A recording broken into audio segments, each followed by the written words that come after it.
Bonjour à tous, Bonjour à tous. on se retrouve aujourd'hui pour un Paye ton live comme d'habitude. Aujourd'hui je suis accompagnée de Annie. Et oui, cette fois-ci, je ne serai pas derrière le chat, mais bien présente avec vous devant la cam. Donc voilà, cette semaine on vous présente les nouveautés légales 2022. Donc on en a fait un choix dans tout ce qu'il y avait, ce qui nous semblait le plus important. C'est Voilà. ça. Donc on va vous présenter ça. Est-ce que vous êtes tout bien là? Est-ce que vous pouvez nous dire dans le chat Est-ce si que vous vous nous nous entendez? entendez bien? Voilà. Pour qu'on puisse commencer sereinement. On va commencer en vous montrant un petit. On a fait une petite présentation qu'on a essayé. Ah voilà. Bonjour Tifor, pardon, qui nous entend Bonjour. bien. Apparemment, c'est nickel. Le son est bon. Ok. C'est nickel, c'est déjà ça. Du coup, voilà, on va vous montrer un petit peu un PowerPoint qu'on a préparé. Pour que ce soit un petit peu Voilà. voilà, plus simple, plus ludique, parce qu'on Voilà. sait qu'effectivement, les nouveautés légales, c'est une des grosses choses de l'année qui n'est pas toujours facile à comprendre. Ouais. Et bon, on s'est dit, voilà, on va essayer de synthétiser, et de faire au plus simple pour que ce soit le moins ennuyeux pour vous. Donc on va commencer. Alors, on va commencer par le sommaire. Je te laisse commencer, Annie. Oui, alors donc, comme vous a dit Mathilde, on a fait le choix Gardez ce qui nous... voilà, de garder l'essentiel parce qu'effectivement, il y a eu énormément de choses. Mais voilà, on s'est dit, on va prendre les grandes lignes. Donc aujourd'hui, les grandes lignes des nouveautés légales, ça va être le BP clarifié. On va avoir les chiffres clés, hein, on attend toujours les chiffres clés du début d'année. On va avoir la Covid et la paye. Et on aura aussi les nouveaux organismes qui rentrent en DSN. Ça, c'est une grande nouveauté aussi cette année. Et puis, il me semble que c'est tout dans Ouais, l'ensemble. dans le Voilà, sommaire, vraiment, voilà. Comme d'habitude, vous aurez l'article de blog qui ira avec cette présentation, qui sera bien sûr beaucoup plus complète que ce qu'on va vous dire, enfin que ce qu'on a écrit. On va essayer de vous retranscrire tout ce qu'on a écrit, mais là dans le PPT, on a essayé de vous mettre juste des choses synthétiques. Voilà. Alors, on a nos petites notes, hein, on vous avoue sur le bas, parce que du coup, on n'a pas encore non plus tout par cœur. Hein. tu as fait beaucoup de choses à retenir, hein, donc on a fait nos notes. Voilà. Donc, les chiffres clés en 2022. Alors, ce qu'il faut retenir surtout, ça va être le SMIC, qui est passé à 10,57. Donc, on avait eu une première augmentation en octobre. Donc là, c'est vrai que c'est assez proche, mais c'est souvent quand même qu'on l'a en début janvier, une augmentation. Le plafond qui est resté pour la deuxième année consécutive à 3428. La valeur T, alors pour ceux à qui ça parle pas, c'est pas le truc immense, mais c'est une des valeurs pour lesquelles on a le calcul de ce qu'on appellerait le Fillon, mais qui s'appelle maintenant la réduction générale employeur, ouais, enfin, oui. des cotisations des cotisations employeurs, voilà. Qui, d'ailleurs, on va le voir, est renommée. Oui, au niveau du bulletin. C'est ça. Et le minimum garanti, pardon, qui est à 3,76. Voilà, c'est ça. Donc effectivement, au niveau du SMIC, 10,57, dans le blog, on aura bien entendu des valeurs beaucoup plus approfondies. On aura notamment le mensuel, l'annuel 35 heures et l'annuel 39 heures. Donc n'hésitez pas vraiment à le consulter. Petit rappel, on était à 10,48 du coup en octobre. Donc on est passé à 10,57. Vous aurez aussi les décrets dans le blog, donc ça peut être pas mal à aller regarder si vous avez vraiment besoin de complémentarité, on va dire, au niveau des informations. D'ailleurs, j'en profite pour vous dire que on a fait le choix aussi de ne vous présenter que ce qui est réellement sorti dans les décrets. Oui. Donc s'il y a des choses qui sont pas sorties, qui étaient un petit peu dans la loi de finances ou dans la comment on appelle ça, dans le BOSS ou dans des textes qui n'étaient pas réellement définitifs, on a fait le choix de ne pas vous les mentionner aujourd'hui. Si on a des infos à vous donner par-ci par-là, on vous les donnera dans d'autres lives, même si c'est pas le sujet premier, on vous les donnera toujours comme ça en petite partie, c'est vrai. Ouais, c'est ça. Dans le blog, vous retrouverez aussi notamment, on vous a mis des plafonds pour tout ce qui est par exemple réduction générale, le plafond pour les allocations familiales, le complément maladie, donc il va Les être vraiment beaucoup plus complet. N'hésitez pas vraiment à le consulter. Je crois que d'ailleurs on le mettra en ligne à partir de demain. Alors Tout va nous bien. on le met demain, le temps Mm. que notre équipe marketing le mette, ça sera pas forcément demain, mais oui c'est très très prochainement, vous l'aurez sur le blog. Donc le blog, j'ai pas sorti évidemment, sinon je serais une très bonne élève, ce qui n'est pas mon cas. Euh, je n'ai pas sorti les petits liens, je vais le faire tout de suite. En attendant que je le sorte, si tu veux bien Annie, continuer sur... Oh, je suis allée trop loin, pardon. Oui, si tu mâches le travail, Ah non, c'est parce que non, c'est nous. on est là. Ah voilà. Non. Non, tu l'as mis en vrai. Ok. Du coup, On a le barème du prélèvement donc à la source suite donc à la publication de la loi finance 2022. Les tranches ont été donc relevées d'1,4% pour les taux neutres. Et donc on a des taux proportionnels. Donc les taux proportionnels n'ont pas changé, mais les bases mensuelles de prélèvement, elles, ont été relevées. On a aussi également, donc, par extension du changement de la valeur du SMIC, des valeurs qui ont été modifiées. Donc, notamment, vous avez l'abattement pour les contrats courts. On est sur un abattement de 657 euros.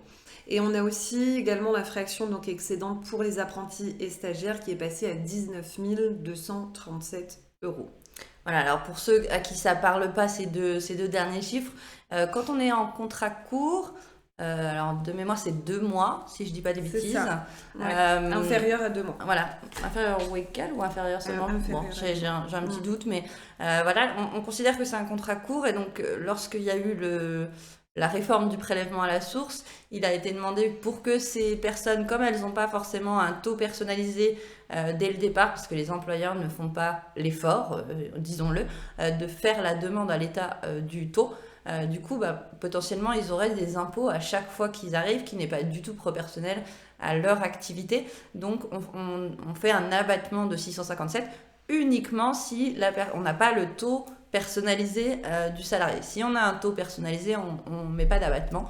En revanche, si on est en taux neutre, on a cet abattement. Et pour les apprentis et stagiaires ne sont pas imposables jusqu'à 19 237 euros. Du coup, si on ne dépasse pas cette fraction-là, eh bien, les apprentis ne sont pas imposables et donc on ne fait pas de prélèvement à la source. C'est ça. Voilà. Alors, du coup, j'ai retrouvé oui, j'ai retrouvé mes petits liens. Je vous les mets tout de suite dans le chat. Alors, je vais vous mettre déjà celui du blog, celui qui va vous intéresser le plus ici. Hop.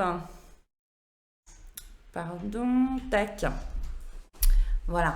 Comme ça, vous aurez le blog où vous retrouvez. Donc, c'est, comme on l'a déjà dit les fois d'avant, c'est une semaine est égale à un sujet, est égale à un live et au moins un article de blog. Il se peut qu'il y en ait plusieurs dans la semaine, mais là, pour l'instant, c'est le cheminement puisque en début d'année, il est vrai qu'on essaye de se caler un peu au calendrier. Les semaines suivantes, on vous dira un petit peu le calendrier qu'on a prévu, sans forcément savoir dans quel ordre, mais on a déjà prévu un petit peu nos sujets.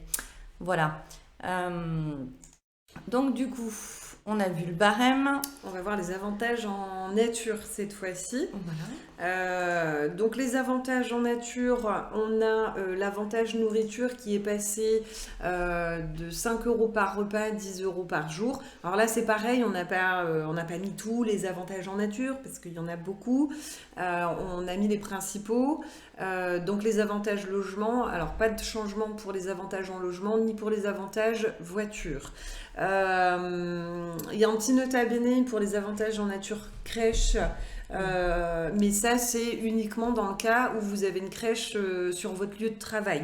Mais voilà, il y a une évolution au niveau du... Alors, c'est même pas une évolution, c'est depuis le mois de juin, si je dis pas des bêtises, il y a eu la mise en place d'un avantage nature crèche. Oui, mais c'est surtout que c'est le BOSS, donc le bulletin officiel de la sécurité sociale, qui a précisé ça. Ouais. Et c'est vrai que c'est pas des décrets, c'est un peu compliqué parce qu'on avait l'habitude d'avoir nos décrets qui nous donnaient les lois. Et là, maintenant, finalement, c'est de l'analyse de texte faite par la Sécu, donc on peut s'y référer totalement, hein, c'est totalement légal de s'y référer. Et donc ce boss, effectivement, comme l'a dit Annie, a précisé que, alors je sais plus le chiffre, ça c'est dans les 1 500 € si je dis pas des bêtises. Ouais, j'ai pas le chiffre en tête, mais on peut donner 1 500 € d'avantage en nature crèche à nos salariés si on a une crèche en entreprise. C'est pas, bien entendu. C'est pas hyper commun, mais ça existe. Ça existe, ouais, c'est vrai. Voilà pour les avantages en nature. Les frais professionnels. Les frais professionnels. Alors, donc les restaurants déplacement, donc on est à 19,40, 9,50 hors restaurant déplacement et sur le lieu de travail 6,80. Ensuite, donc on a les tickets resto. On est passé donc à 11,38 par jour pour une prise en charge donc à 50%, et puis 9,48 pour une prise en charge à 60%. Est-ce que tu peux peut-être nous rappeler la différence entre le frais professionnel et les notes de frais? Et les notes de frais, voilà, merci, je cherchais.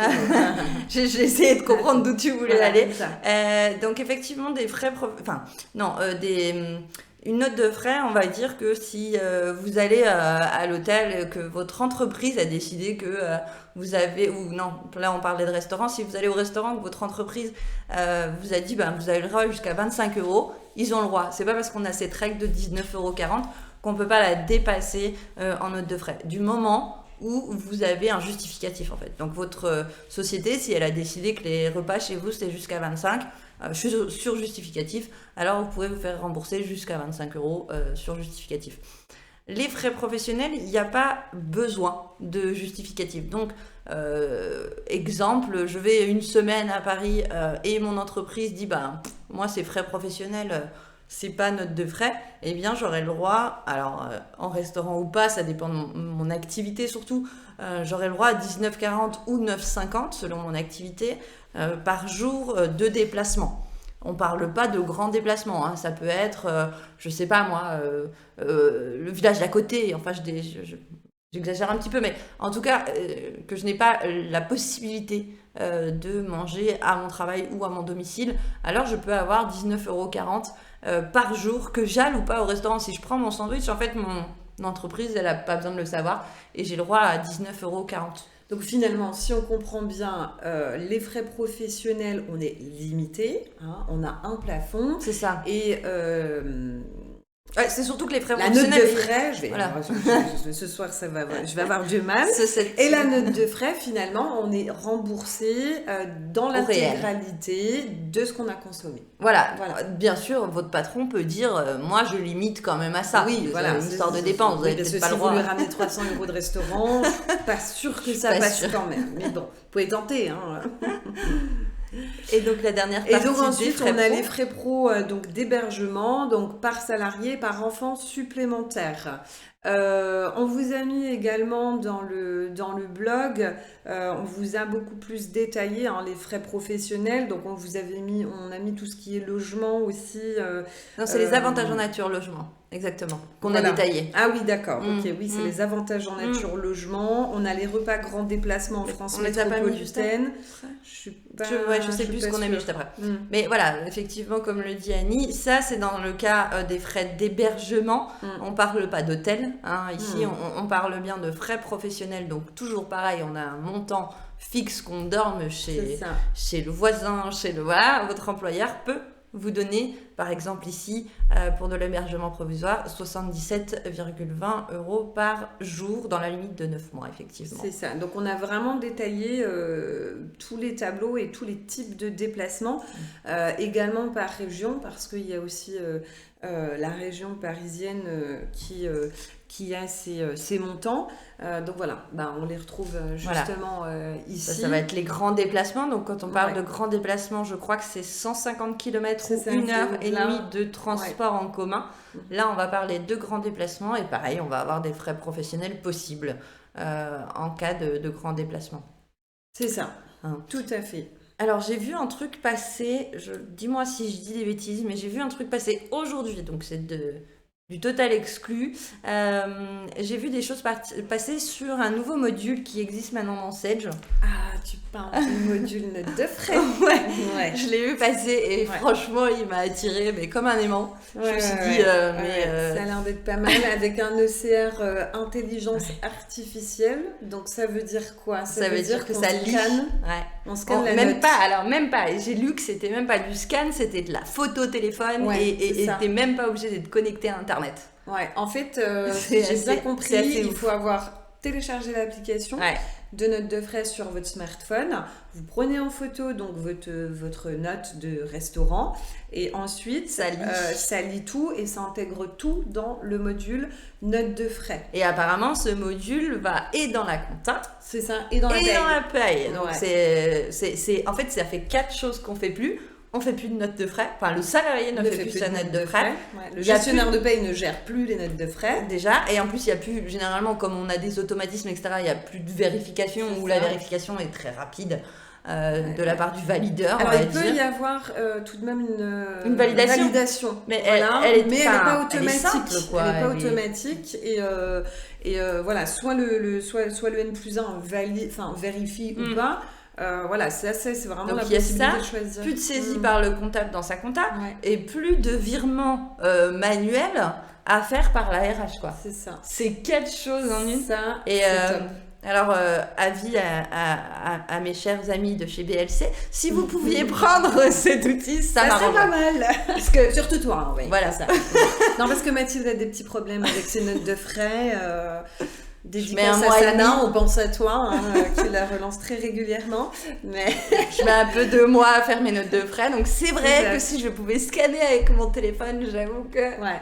Ce Non, serait mais pas c'est mal vrai que du ça a tout. l'air d'être un outil vraiment Ouais. super. On a hâte de le tester, on a hâte de pouvoir en profiter.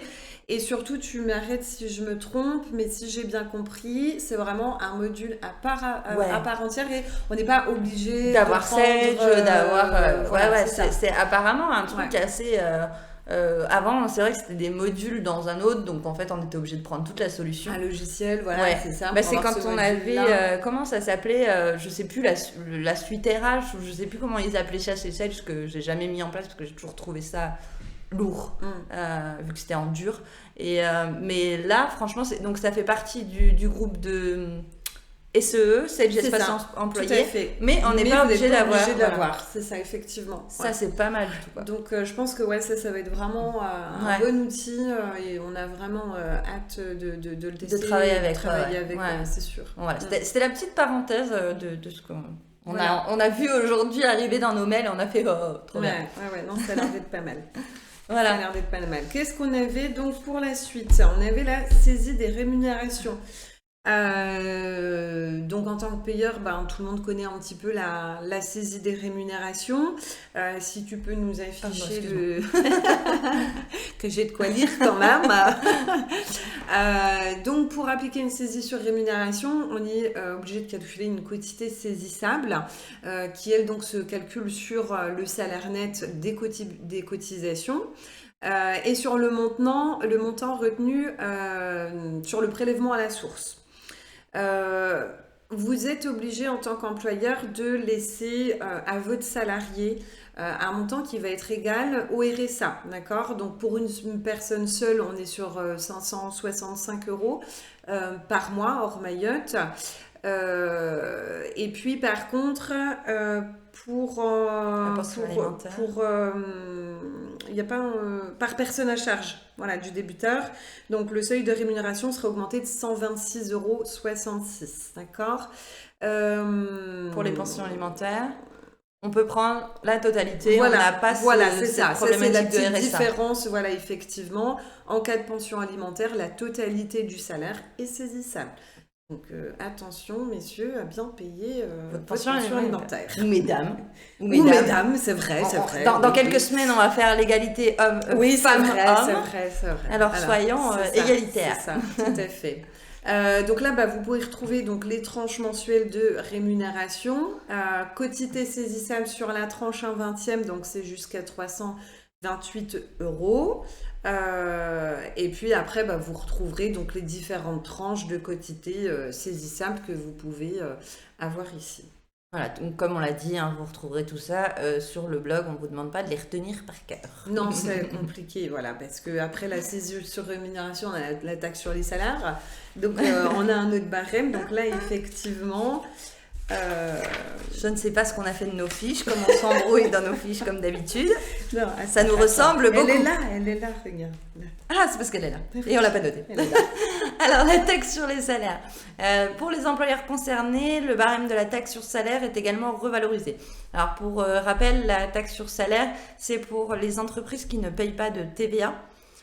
Et donc qui ont une taxe supplémentaire sur les salaires qui est aussi proportionnelle au salaire du salarié, donc sur, on va dire, 3 taux maintenant, puisqu'on n'a plus que le taux normal, le premier taux majoré et le deuxième taux majoré, et donc le salaire brut si je clique, le salaire brut a changé en 2022 sur les tranches, on va dire, des barèmes de taux de taxe sur salaire. Voilà. C'est ça, effectivement, parce que comme tu le dis, ça c'est pour les entreprises qui sont non assujetties à la TVA.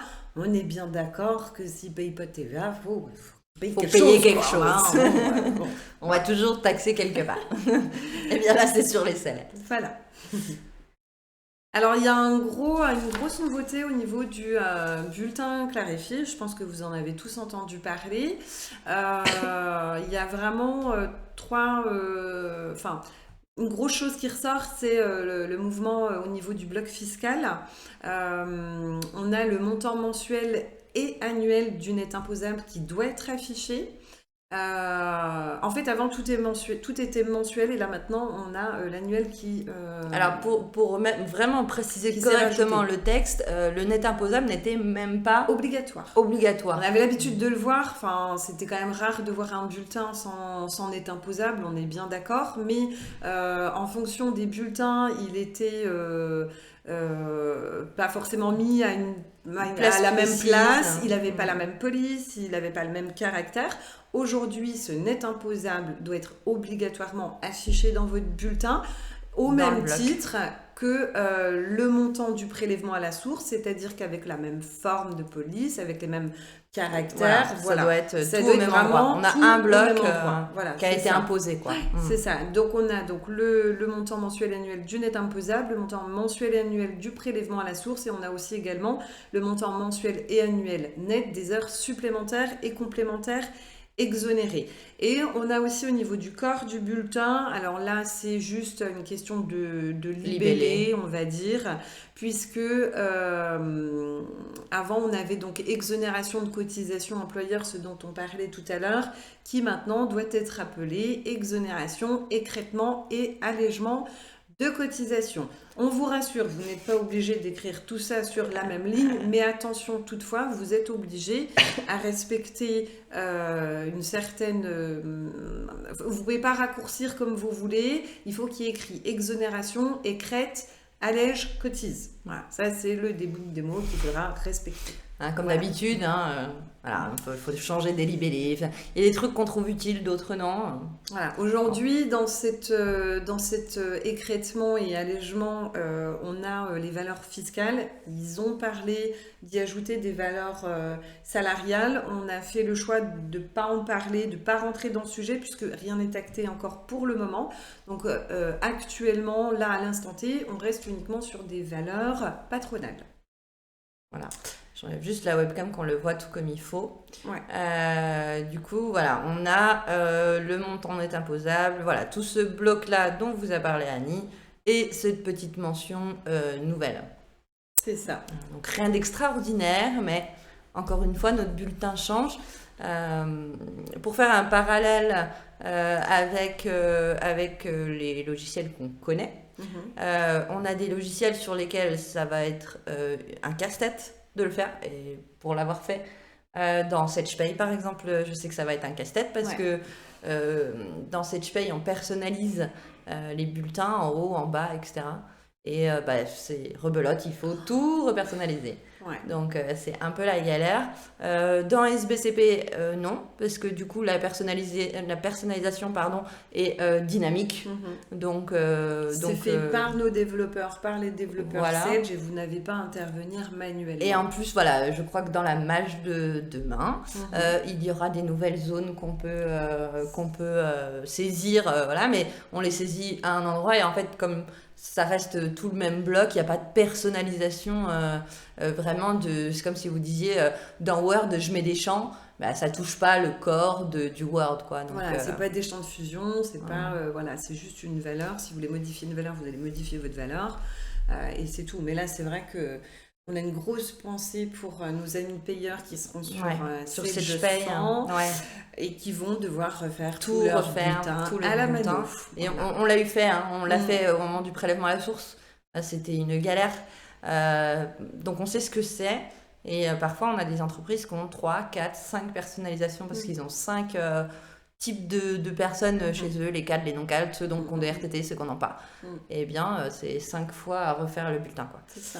Oui, comme dit Annie, je pense à eux très fort et je sais que c'est un temps assez fou et à la virgule près parce que le module est pas super. Donc on joue avec les flèches, on a l'impression de se retrouver avec des anciennes consoles de jeux vidéo où il faut cliquer 15 fois. C'est comme ça. Donc ça c'était pour le bulletin clarifié. La paye et le Covid. Alors, la paye et le Covid. Notre activité principale du moment, on est d'accord. Voilà. Alors, du coup, donc dans la paye et le Covid, on a l'activité partielle, le zéro reste à charge. Une mention qu'on dit, mais qui n'est pas légale, c'est le zéro reste à charge, mais c'est ce que dans la RH, c'est ce qu'on dit.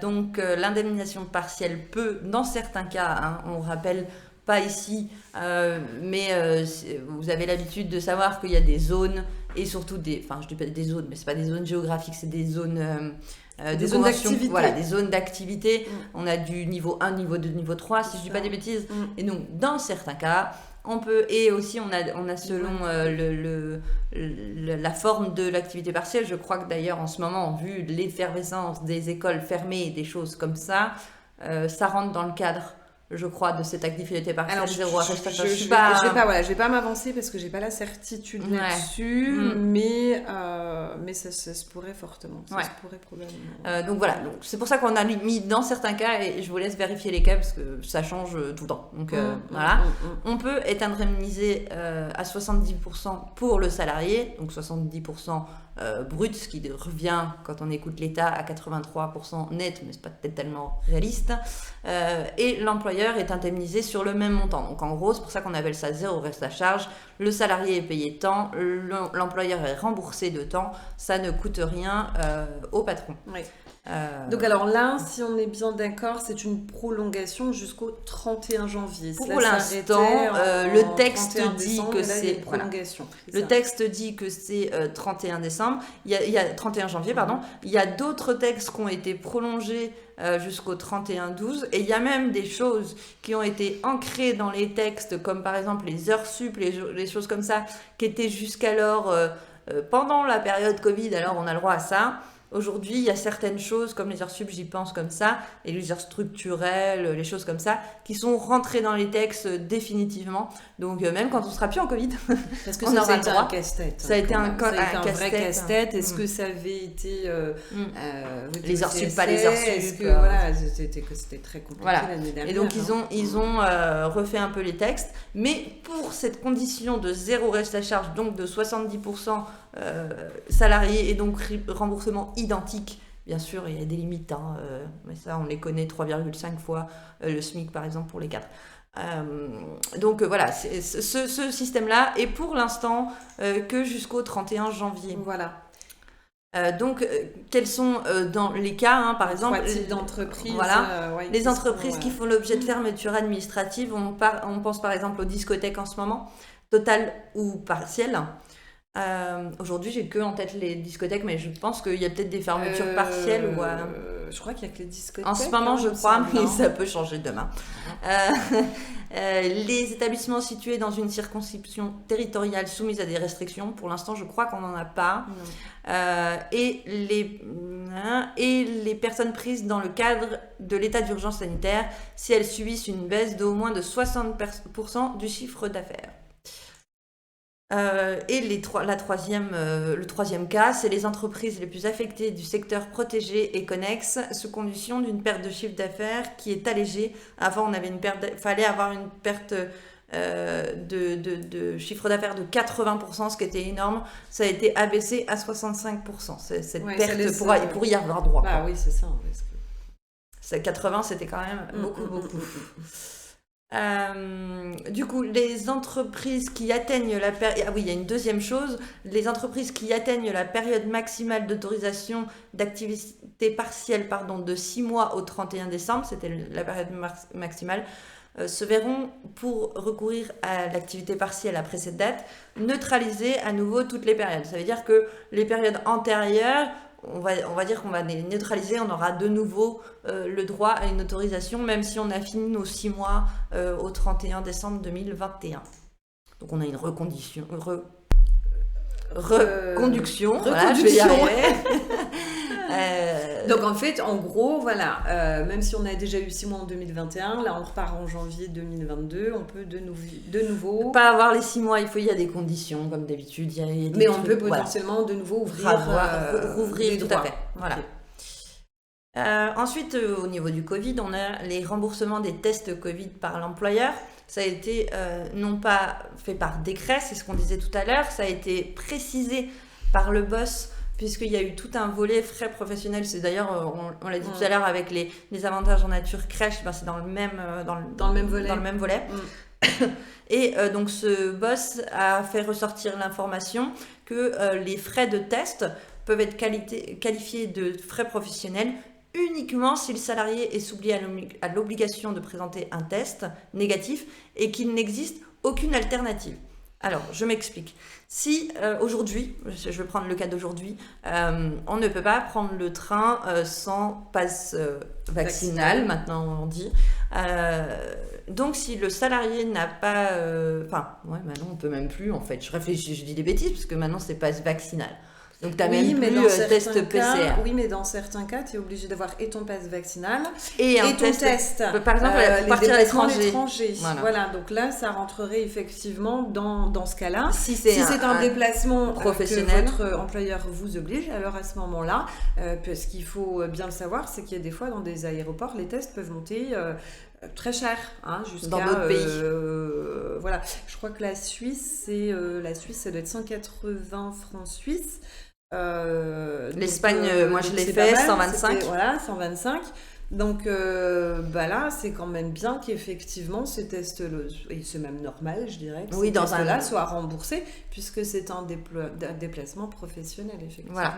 Donc du coup, on a le droit à cette prise en charge uniquement dans cette... Alors quand le boss est sorti, il n'y avait pas le pass vaccinal, donc la question se posait beaucoup de se dire, si le salarié prend le train, il n'a pas de pass sanitaire à l'époque, quand le boss est sorti, et que du coup il a l'obligation de faire un test, est-ce que c'est remboursé par l'employeur? Et là, on a dit non, parce qu'il peut avoir une alternative à ça, qui est le pass sanitaire. C'est son choix. Donc, du coup, pas de remboursement. Voilà comment a été formulé le...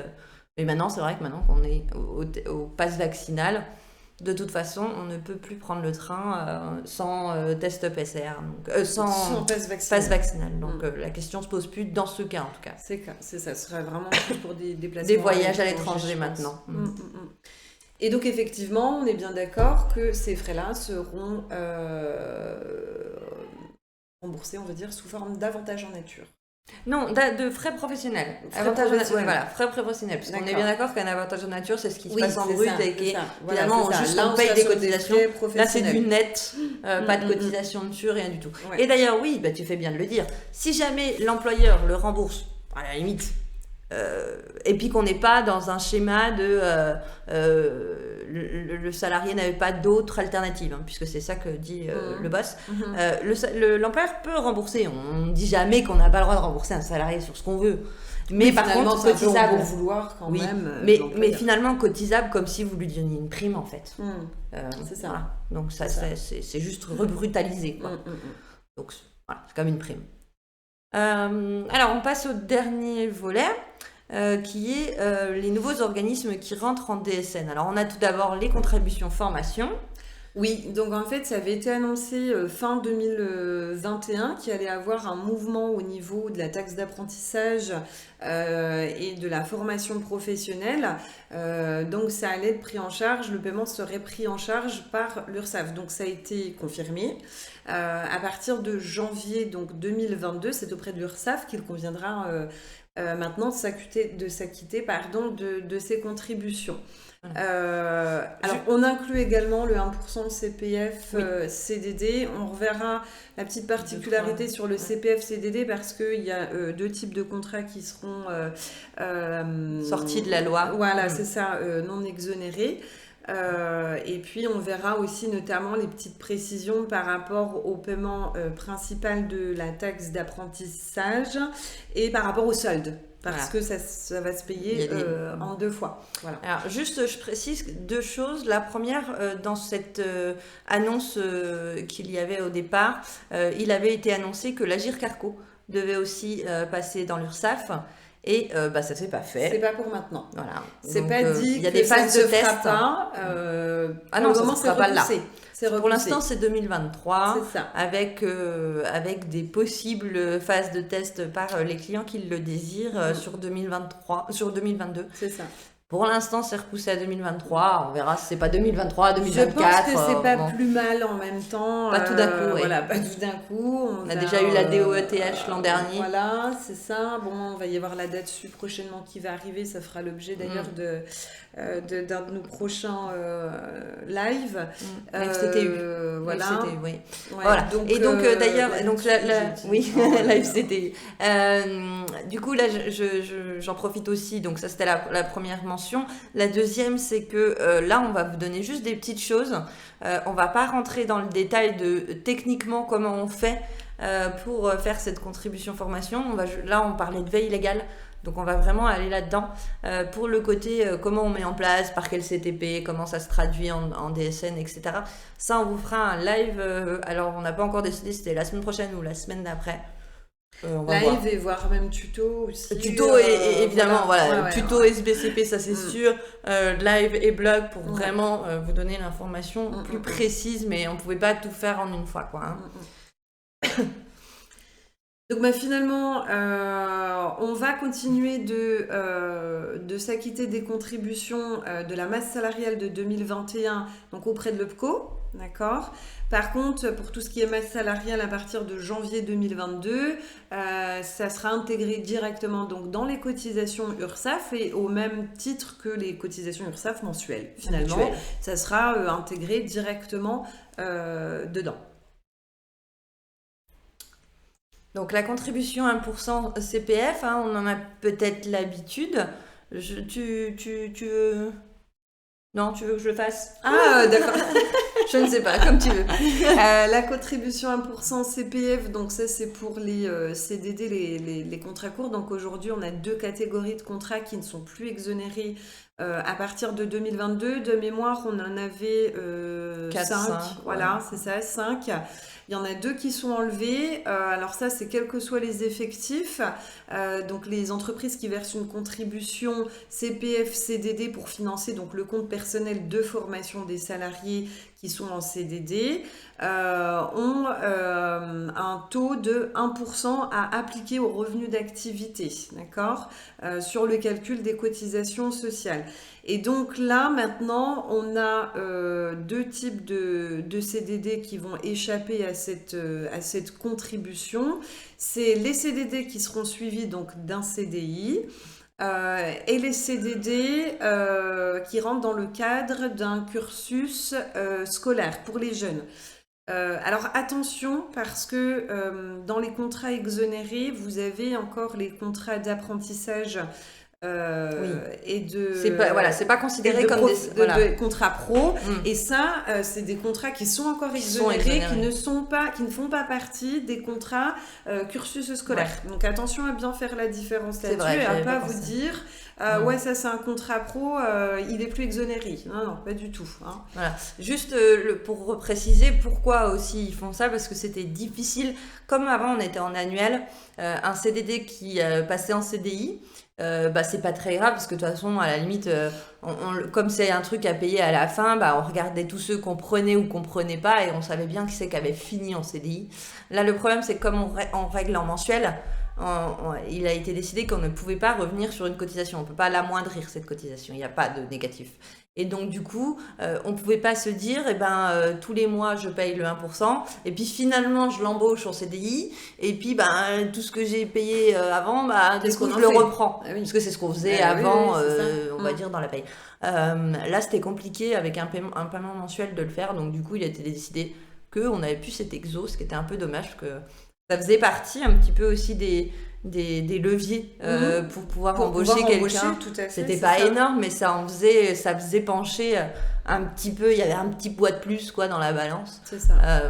Ouais. On a encore d'autres choses quand même qui font que, comme par exemple le non-paiement des 10% CDD, Voilà, c'est ça. comment ça s'appelle, de la prime précarité, préca. voilà, ça qui n'est toujours pas quand on va en CDI, mais par contre voilà, maintenant, même si la personne finit en CDI, eh bien on paye cette taxe 1% CDD. Maintenant la taxe d'apprentissage. La taxe d'apprentissage, la part principale de 0,59, alors comme d'habitude pas en Alsace-Moselle, puisqu'elle est à 0,44 en Alsace-Moselle. Et donc celle-ci, à partir de janvier, on l'a dit, ça sera collecté par les URSSAF, et toujours pareil aussi comme la contribution formation, en mensuel. Ou en trimestriel, si vous êtes en trimestriel à l'URSSAF, ça devient de plus en plus rare. Pour là, ça va arriver sur le mois de janvier, donc exigibilité au 5 ou au 15 février, pour ceux toujours qui sont en mensuel. Comme tout à l'heure dans les formations professionnelles, on a quand même des échéances, on va dire. Donc votre exercice passé jusqu'au 31 décembre est toujours versé à l'OPCO. Et avant le 1er mars 2022, compte tenu... Alors normalement, il y a eu des acomptes versés en 2021. Donc normalement, le solde finalement sur masse salariale de 2021 est à payer avant le 1er mars 2022. Finalement, un peu comme d'habitude, puisque... ensuite, les périodes d'emploi à partir du 1er janvier, donc cette année, seront versées à l'URSSAF en mensuel, donc pour tout ce qui est après 1er janvier. Et les autres contributions recouvrées annuellement, donc on a dit qu'on avait une taxe principale, et donc il nous reste un petit bout de 0,09 de la masse salariale, hors Alsace-Moselle, puisqu'on a dit qu'il n'avait que de la taxe principale, sont exigibles et à déclarer le 5 ou le 15 mai 2023, et toujours par la DSN. Sauf pour les entreprises de 250 salariés et plus, où là, ça va non pas être le 5 ou 15 mai, mais le 5 ou 15 avril. C'est ça. Faut pas que j'ai oublié quelque chose. Non, c'est ce que je regarde, mais je pense qu'on a dit vraiment... les éléments essentiels. Bien sûr, vous retrouverez donc tous les décrets au niveau du blog, et on vous invite quand même vivement à aller consulter les décrets qui rentrent vraiment dans... qui ont vraiment les termes juridiques et qui vont vous détailler beaucoup plus que la synthèse qu'on vous a fait là. Alors, la CIBTP. Oui. Alors, la CIBTP. Alors, la CIBTP, à partir de 2022, c'est une grosse nouveauté aussi, si on peut dire. Donc, la CIBTP va rentrer en DSN. Donc, ça veut dire qu'elle va, pour certaines choses, ne plus passer par les circuits actuels, mais qui, du coup, prendra toutes ces informations via la DSN. C'est une bonne chose. Enfin, je pense, à Ah mon oui. sens, et ça Ça va fait moins de vraiment, papier. voilà, c'est ça, et ça va vraiment faciliter le travail des payeurs, mais également pour ceux qui bossent auprès de la CIBTP. Elles vont utiliser donc les données de la DSN pour calculer donc les cotisations des congés et les droits à congés acquis. Que les gens payaient faisaient en manuel C'est jusqu'ici. ça, par papier, par transmission Internet, sur leur compte Internet, Internet. c'était un petit peu des fois fastidieux. Et c'est vrai que des fois ça poussait à l'erreur. Oui, et puis c'est vrai qu'on faisait quand même une DSN dans le BTP, comme tout le monde.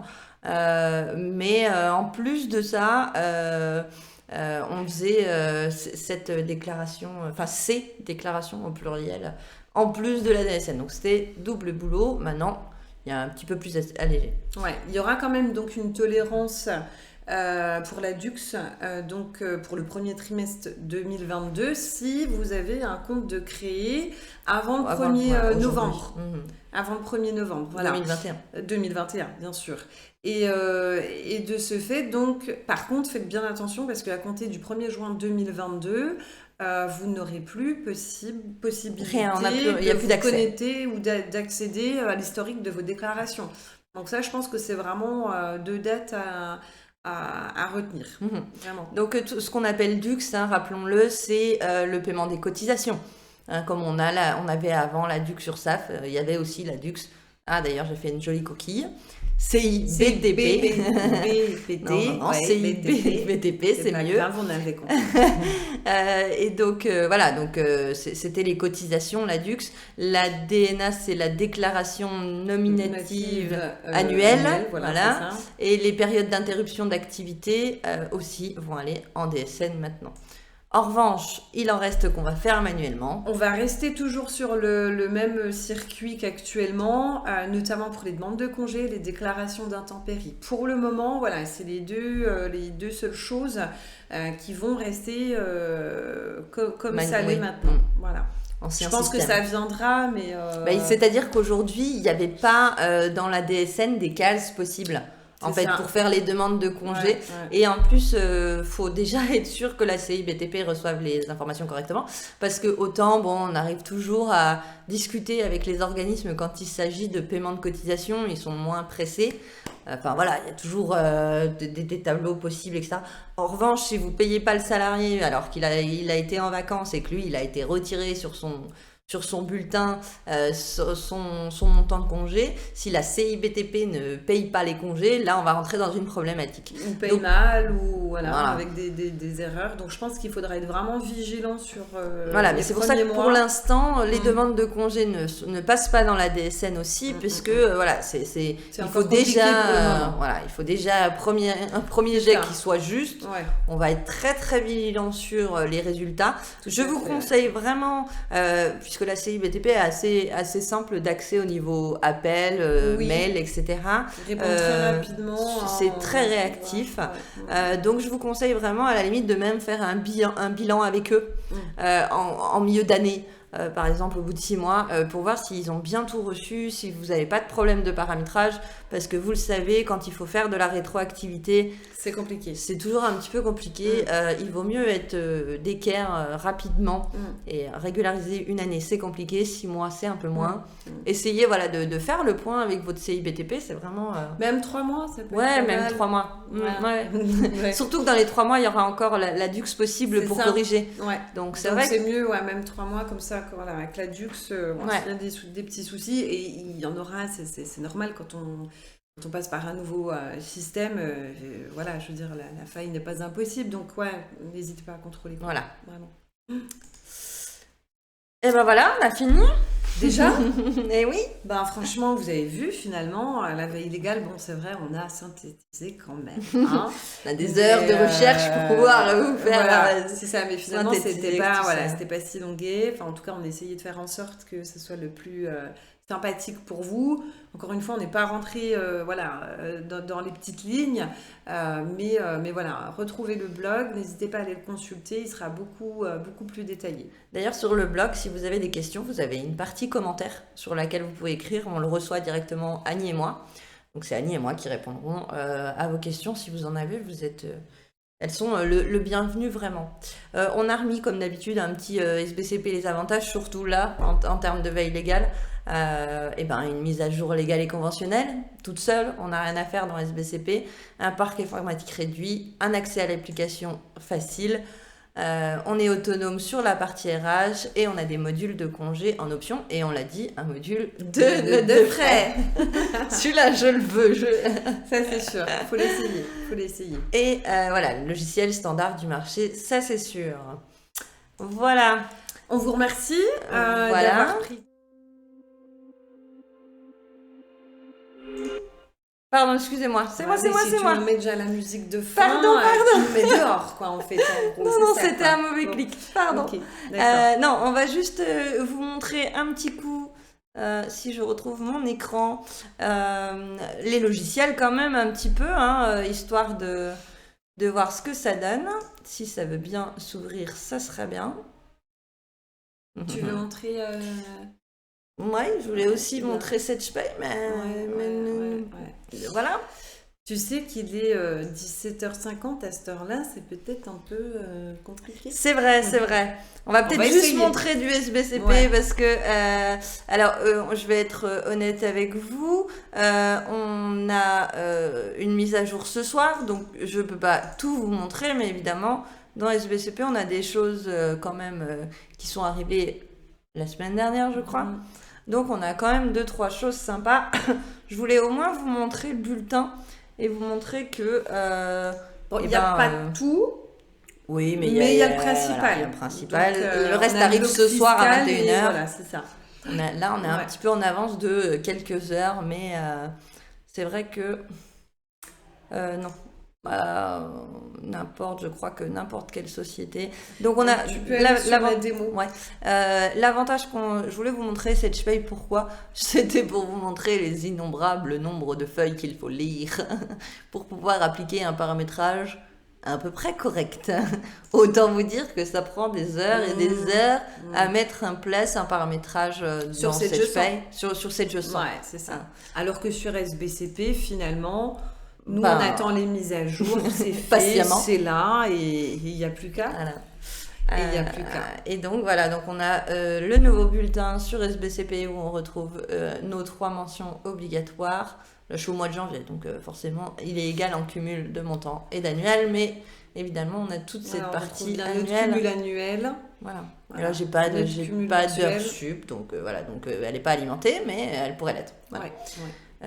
Donc voilà, ça c'était le petit côté là.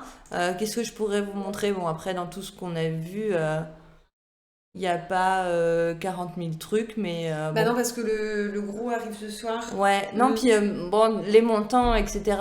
Oui, je pourrais vous montrer que les frais... Mais finalement, c'est de la saisie, donc... Oui. J'ai pas... alors, le truc pas mal, c'est que du coup... entre guillemets, SBCP avait anticipé, puisque de toute façon, la formation professionnelle et le 1% CDD et la taxe d'apprentissage étaient déjà calculés en paye, ce qui n'est pas le cas dans SetchPay forcément. C'était pas forcément en place chez vous, donc peut-être que dans SetchPay, vous devez rajouter une cotisation, ce qui est embêtant. Dans SBCP, elle était déjà prévue, elle est là, taxe d'apprentissage, participation formation. Et la taxe sur les salaires avec les 3 taux. Aussi. Mais voilà, tout ça pour vous dire que, encore une fois, finalement, SBCP a juste eu besoin de brancher cette taxe d'apprentissage, cette participation formation à la DSN, uniquement. Donc, vous voyez, rien de très compliqué. Comme d'habitude. Sur SBCP. Oui, oui, non, mais on est bien d'accord. Oui. On est bien d'accord.